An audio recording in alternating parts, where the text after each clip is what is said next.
Good evening guys, मैं Prince Kumar आप सभी का मेजरमेंट्स एंड मेट्रोलॉजी के लेक्चर में स्वागत करता हूं। मैं प्रिंस कुमार हूं और मेरा AMI से BE है।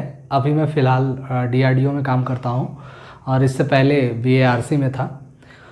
आज जो हम लोग टॉपिक देखने वाले हैं वो टॉपिक है हमारा मेजरमेंट्स एंड मेट्रोलॉजी।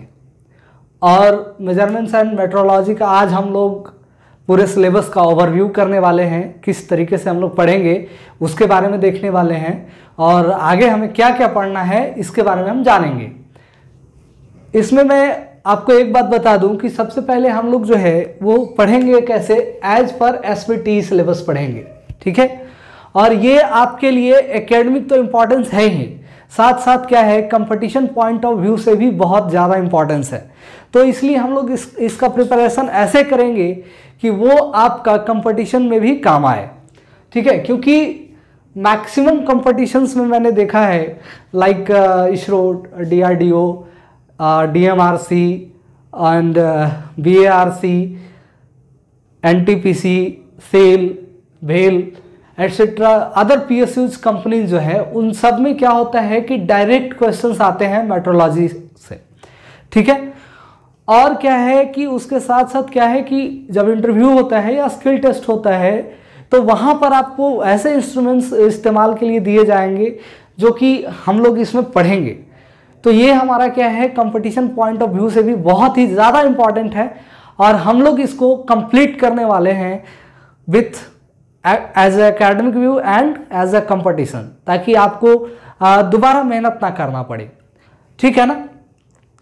अब आज जो हम लोग इसको देखेंगे कि हमारा ये एकेडमिक और कंपटीशंस में क्या है, कैसे है, उसके अलावा हमारा जो डे टू डे लाइफ है उसके लिए कितना इंपॉर्टेंस रखता है, या डे टू डे लाइफ में कहाँ पर इस्तेमाल होता है और कौन कौन से इंजीनियर्स इसका इस्तेमाल करते हैं मेजरमेंट्स एंड मेट्रोलॉजी का।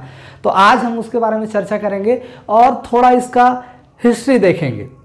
एक्चुअली जो मेट्रोलॉजी है वो स्टार्ट हुआ है मेट्रोलॉजिया नाम के ग्रीक वर्ड से।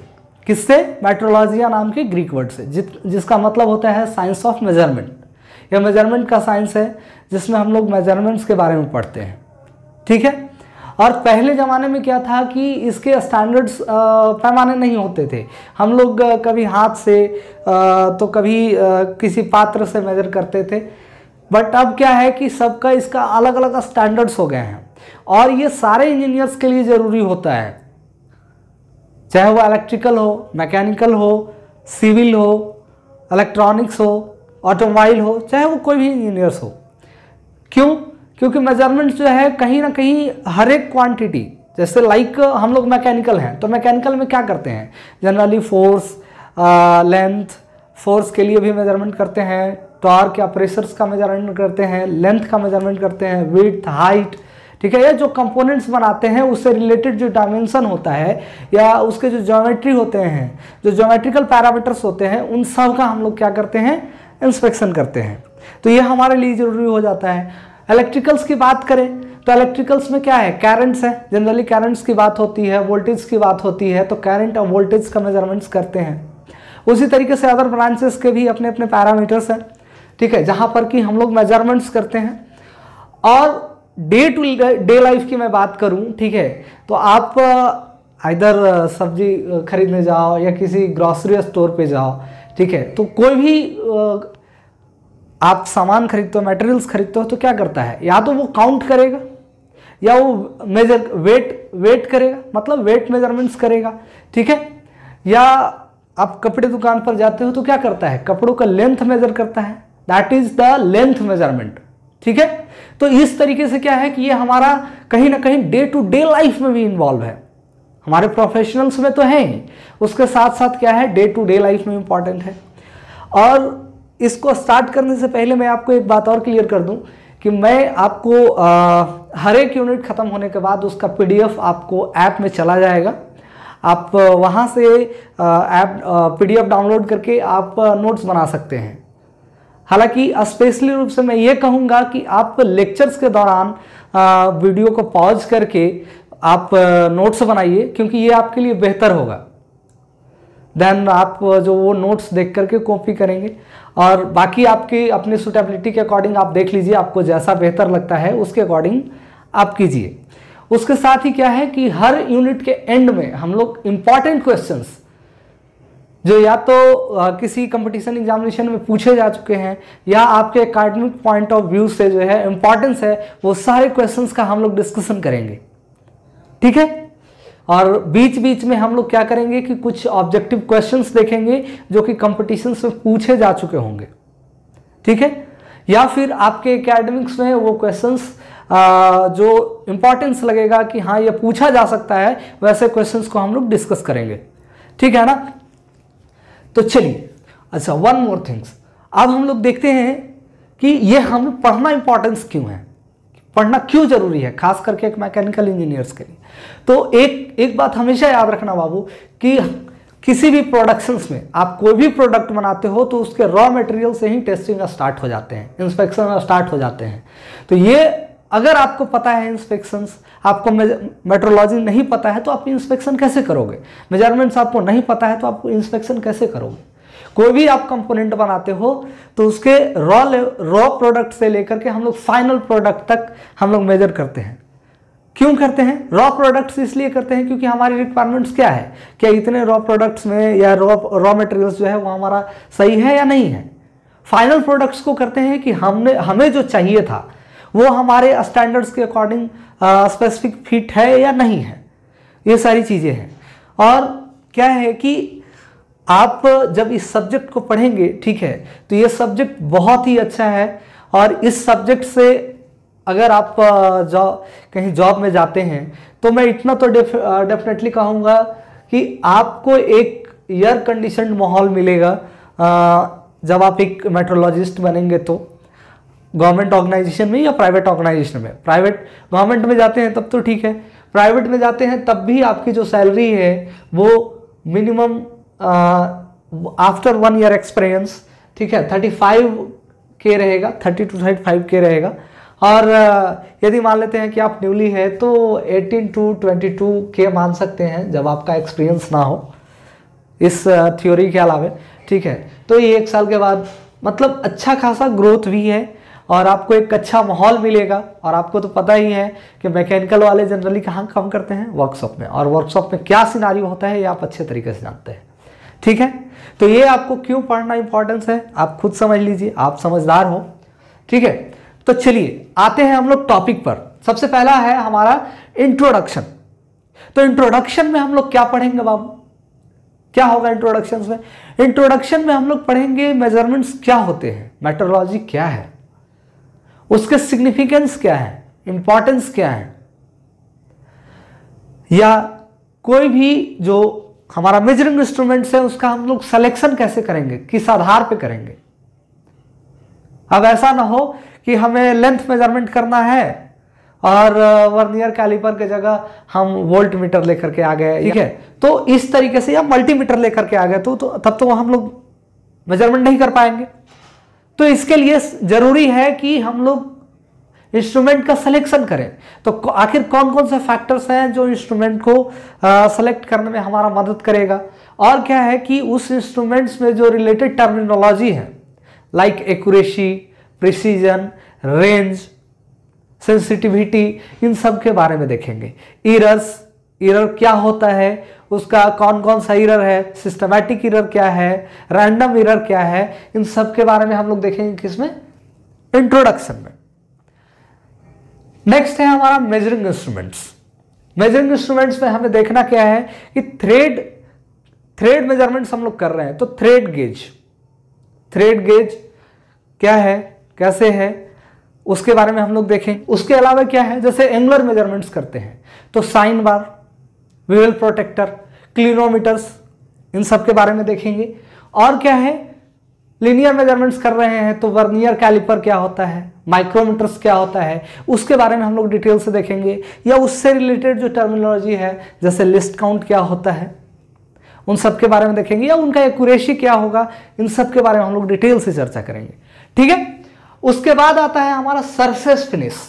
सरफेस फिनिश क्या है, कैसे इसको डिनोट करेंगे, या इसका मेजरमेंट जो है कौन से इंस्ट्रूमेंट से करेंगे, सरफेस फिनिश से जो रिलेटेड टर्मिनोलॉजी है वो क्या है, उसका मेजरमेंट्स हम लोग किस में करते हैं, टैली सर्फ क्या है, रोगो सर्फ क्या है, इन सब का देखेंगे। इसके अलावा यूनिट 1 में हम लोग देखेंगे कोऑर्डिनेट मेजरिंग मशीन क्या है।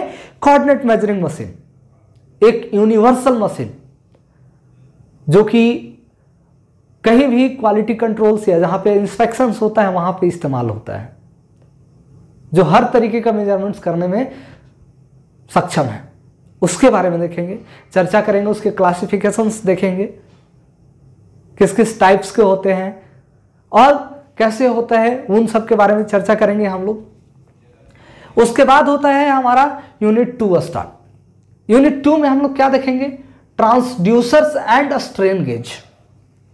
अब ये ट्रांसड्यूसर्स क्या होते हैं उसके बारे में देखेंगे, उसका कैरेक्टरिस्टिक्स क्या है, two coil self inductive transducer क्या है, इसका काम क्या है, इन सब के बारे में हम लोग डिटेल से चर्चा करेंगे। उसके बाद है आपका स्ट्रेन गेज। स्ट्रेन गेज क्या है,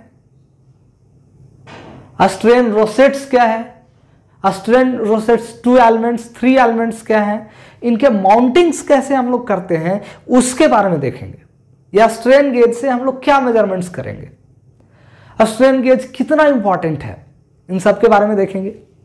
उसके बाद है बाबू measurements of force, torque and pressure. Force क्या होता है, फोर्स का मेजरमेंट किससे करते हैं, उसका यूनिट्स क्या है, प्रॉबिंग रिंग्स क्या है, लोड सेल क्या है जो कि फोर्स मेजर करेगा, प्रोनी ब्रेक क्या है जो कि टॉर्क मेजर करेगा, या हाइड्रोलिक डायनामोमीटर क्या है जो टॉर्क मेजर करता है, प्रेशर मेजरमेंट्स के लिए मिलॉट गेज क्या है, आयनाइजेशन गेज क्या है, पिरानी गेज क्या है, या डिफरेंट गेजेस के बारे में हम लोग देखेंगे। जो भी हमारे सिलेबस में है हम उसे 1 बाय 1 करके डिटेल्ड स्टडी करेंगे, कैसे काम करता है, उसका प्रेशर मेजरमेंट्स जो होता है उसमें यूनिट कौन सा इस्तेमाल करते हैं या वो किस यूनिट में देता है, इन सब के बारे में हम लोग चर्चा करेंगे यूनिट 2 में। उसके बाद आते हैं यूनिट 3। तो यूनिट 3 जो है हमारा बाबू अप्लाइड मैकेनिकल मेजरमेंट्स है। क्या है, अप्लाइड मैकेनिकल मेजरमेंट्स। लाइक जैसे आप बाइक चलाते हो, 4 व्हीलर चलाते हो, 2 व्हीलर चलाते हो, तो उसका स्पीड मेजर करते हो कि नहीं करते हो, करते हो। तो स्पीड मेजरमेंट्स कैसे करेंगे, उसके लिए हम लोग टेकोमीटर्स का इस्तेमाल करते हैं, रेवोल्यूशन काउंटर्स का इस्तेमाल करते हैं, या उसका डिस्प्लेसमेंट कैसे मेजर करेंगे, तो उसके लिए एलवीडीटी का इस्तेमाल करेंगे। ठीक है ना। तो इन सब का जो हम लोग स्टडी करेंगे वो किस में करेंगे, अप्लाइड मैकेनिकल मेजरमेंट्स में करेंगे। उसके बाद हमारा है बाबू मिसलेनियस मेजरमेंट्स। मिसलेनियस मेजरमेंट्स में जो हम लोग पढ़ने वाले हैं वो पढ़ने वाले हैं ह्यूमिडिटी के मेजरमेंट्स के बारे में, डेंसिटी के मेजरमेंट्स के बारे में। ह्यूमिडिटी मेजर करना है तो hygrometer, hair hygrometer, density measure करना है तो हाइड्रोमीटर, टेम्परेचर मेजर करना है तो क्या, ऑप्टिकल पायरोमीटर। ठीक है। रेडिएशन जो टेम्परेचर जो है वो रेडिएशन के कारण कितना टेम्परेचर है, या कंडक्शन के कारण, कन्वेक्शन के कारण, या हायर टेम्परेचर होगा तो उसको किससे मेजर करेंगे, लोअर टेम्परेचर होगा तो उसके लिए कौन सा इंस्ट्रूमेंट इस्तेमाल करेंगे, इन सभी चीजों को देखेंगे। ठीक है। अब ये हो गया मिसलेनियस मेजरमेंट्स। मिसलेनियस के बाद जो है बाबू वो प्रोडक्शन पॉइंट ऑफ व्यू से जो सबसे ज्यादा इंपॉर्टेंट टॉपिक्स है वो है आपका यूनिट 4। यूनिट 4 में क्या है, लिमिट्स क्या होता है, अपर लिमिट्स क्या है, लोअर लिमिट्स क्या है, fits, clearance fit, transition fit, force fit, tolerance, tolerance क्या है, आईटी ग्रेड्स के बारे में पढ़ेंगे, फंडामेंटल डेविएशंस क्या है, कितने होते हैं, इंटरचेंजेबिलिटी क्या होती है, सिलेक्टिव असेंबली क्या है। अब जैसे देखो, अब ये सब जरूरी क्यों है। सपोज मान लो कि आप कोई मशीन लाते हो, उसकी कीमत सपोज मान लो कि 1 करोड़ से। अब उसमें कुछ दिन इस्तेमाल करने के बाद कोई एक कंपोनेंट खराब हो गया तो क्या आप पूरे मशीन को फेंक दोगे, नहीं, उस कंपोनेंट को क्या करोगे, रिप्लेस करोगे। अब रिप्लेस कैसे करोगे? दूसरा कंपोनेंट लाओगे, और दूसरा कंपोनेंट आप तभी लगा पाओगे जब वो उसमें लगने के लिए सक्षम हो, इंटरचेंजेबल हो। ठीक है, तो वो सब कैसे पॉसिबल होगा? इन सब की वजह से पॉसिबल होगा। और ये सब इसलिए भी जरूरी है क्योंकि क्या है कि हम कंपोनेंट्स को एग्जैक्टली सेम नहीं बना सकते हैं, थोड़ा बहुत का डिफरेंस रहेगा, माइक्रोन्स में ही रहेंगे लेकिन रहेंगे। तो वैसे स्थिति में क्या होना चाहिए कि वो लिमिट में होगा कि हाँ हमको इतना लिमिट में है तो हम इसको जो है मशीन में फिट कर लेंगे, इतने टॉलरेंस होना चाहिए, इतना लिमिट्स होना चाहिए। तो उन सब के बारे में हम लोग डिटेल से अध्ययन करेंगे। फिर है आपका एंगुलर मेजरमेंट्स। एंगुलर मेजरमेंट्स के लिए आपको मैंने बताया साइन बार से मेजरमेंट्स कैसे करते हैं, या उसका जो कुछ नॉमेरिकल्स देखेंगे, वेवल प्रोटेक्टर से कैसे मेजरमेंट करते हैं, वो कैसे वैल्यू बताता है, या क्लिनोमीटर्स क्या है, उसका कॉन्सेप्ट क्या है, या वर्किंग प्रिंसिपल क्या है, कैसे वो काम करता है, उसके बारे में हम लोग डिटेल से अध्ययन करेंगे। किसमें? एंगुलर मेजरमेंट्स में। क्लियर है? चलिए आगे है आपका screw thread measurements. Thread measurements, अब थ्रेड मेजरमेंट्स के लिए हमको क्या चाहिए? उसके लिए इंस्ट्रूमेंट्स चाहिए। कौन सा इंस्ट्रूमेंट चाहिए? ठीक है, इन सब के बारे में डिटेल से अध्ययन करेंगे। अब उसमें क्या होगा, इरर्स, जो थ्रेड में जो इरर्स आएंगे उसको फाइंड आउट कैसे करेंगे, उसमें पिच इरर आएगा उसको कैसे फाइंड आउट करेंगे, ठीक है, या उसको कैसे मेजर करेंगे कि कितना इरर आया, या उसका मेजर डाया क्या है, इफेक्टिव डायमीटर क्या है, माइनर डायमीटर क्या है, इन सब के बारे में देखेंगे। ठीक है, तो ये हो गया यूनिट 4। यूनिट 4 के बाद आता है बाबू यूनिट 5। तो यूनिट 5 जो है वो है आपका गियर मेजरमेंट्स एंड टेस्टिंग।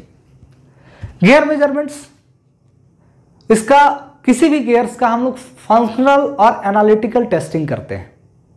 ठीक है, इस गियर में एडेंडम्स, डिडेंडम्स, ठीक है, या टूथ थिकनेस मेजर कैसे करेंगे, या इरर है टूथ थिकनेस में तो हम लोग उसको कैसे मेजर करके कितना वैल्यू कितना आएगा उसको कैसे फाइंड आउट करेंगे, इसके बारे में देखेंगे। रोलिंग टेस्ट क्या होता है, रोलिंग टेस्ट हम लोग कैसे करते हैं गियर्स का, इन सब के बारे में देखेंगे।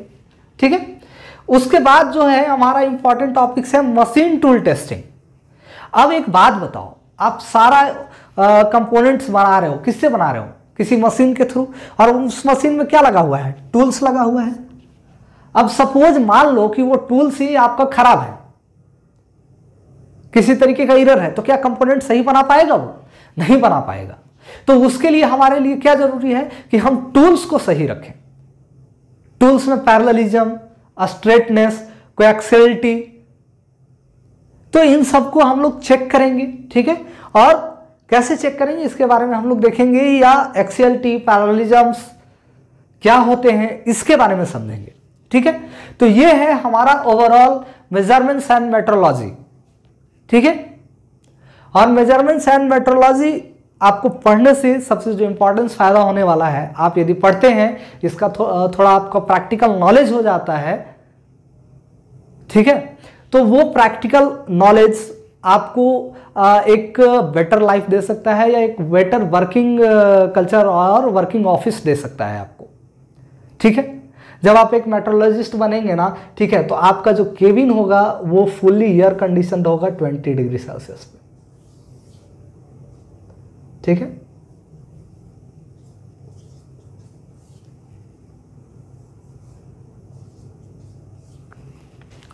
Fully air conditioned.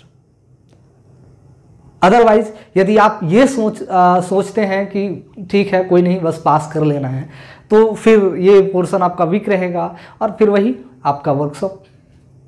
तो डिसाइड आपको करना है कि आपको इसके बारे में जानना है नहीं जानना है। ठीक है, और आपको किसी भी तरीके का डाउट्स होता है इससे रिलेटेड, तो हम लोग उसके लिए क्या करेंगे, हर एक यूनिट के बाद लाइव डाउट सेशन रखेंगे।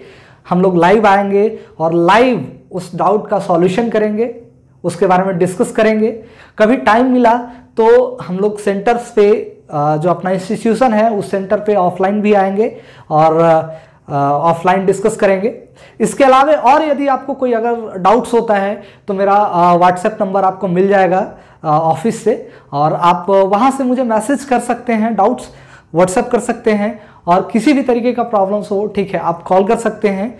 जब मैं फ्री रहूँगा, यदि मैं तुरंत जवाब दे पाया तो ठीक है, अगर मैं नहीं फ्री रहा उस समय तो जवाब नहीं दे पाऊँगा, तो फिर मैं आपको बाद में जवाब दूंगा, आप या व्हाट्सएप के थ्रू, मैसेज के थ्रू या कॉल के थ्रू। ओके, तो ये चीज़ें हैं, और ये बहुत ही इंपॉर्टेंट है और बहुत ही इंटरेस्टिंग सब्जेक्ट है, बहुत ही इंटरेस्टिंग है, समझ गए। और मैं कहूँगा कि आप नोट्स खुद से बनाइए, अदरवाइज मैं हर एक यूनिट के ख़त्म होने के बाद आपको नोट्स प्रोवाइड कर दूंगा, आप उससे देख करके भी नोट्स बना सकते हैं। और अब हम लोग मिलेंगे नेक्स्ट इंट्रोडक्शन के लिए, नेक्स्ट, जो कि बहुत ही ज़बरदस्त तरीके से हम लोग उसको पढ़ेंगे और विथ हाई एनर्जी। और मैं उम्मीद करता हूं कि आप सब भी इसमें इंटरेस्ट के साथ पढ़ेंगे और पूरा कंप्लीट पढ़ेंगे, और कोशिश करेंगे इसे पूरे अच्छे तरीके से सीखने का, ठीक है ना। तो आज के लिए इतना ही, थैंक यू।